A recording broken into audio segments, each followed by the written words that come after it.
And it can be relentless. There's a tremendous amount of pressure that starts coming at you, and that relentlessness can take its toll. And that's one thing I want to share with you is some statistics. There's over 1,000 employees in 150 countries were surveyed. And some of the statistics that came out around work-life balance were quite fascinating.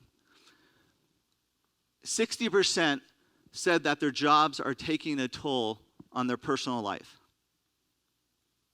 So think about that for yourself. Is your job taking a toll on your personal life? Even you might have some sense of work-life balance. You might be able to, because of the standard of life here, and you want to see your family or want to see your friends or want to do things that you enjoy doing, whether it's in the evenings or on weekends.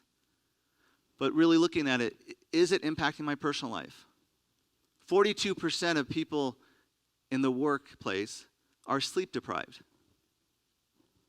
As I was saying that, I saw someone yawn, but I say the word sleep, and so 42% are sleep deprived.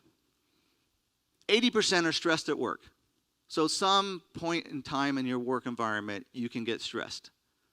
And some people get more stressed than others. But this starts taking a toll on you. And the last one is 50% in their jobs are always exhausted due to work. Now, raise your hand if you can relate to any of these. Hi. Okay, good. We're in the right place. I saw John's foot go up too. With this starting to take a toll and put pressure on you, it's even more important because we don't want you to be exhausted. We don't want you to be stressed. We don't want you to be burnt out. So every single day, you have to look at your work environment and say, what am I doing to take care of myself so that I have the energy and enthusiasm for the work I love to do and the work that I'm using my gifts and talents for, and the work that I'm bringing a lot of change and making a difference in the company.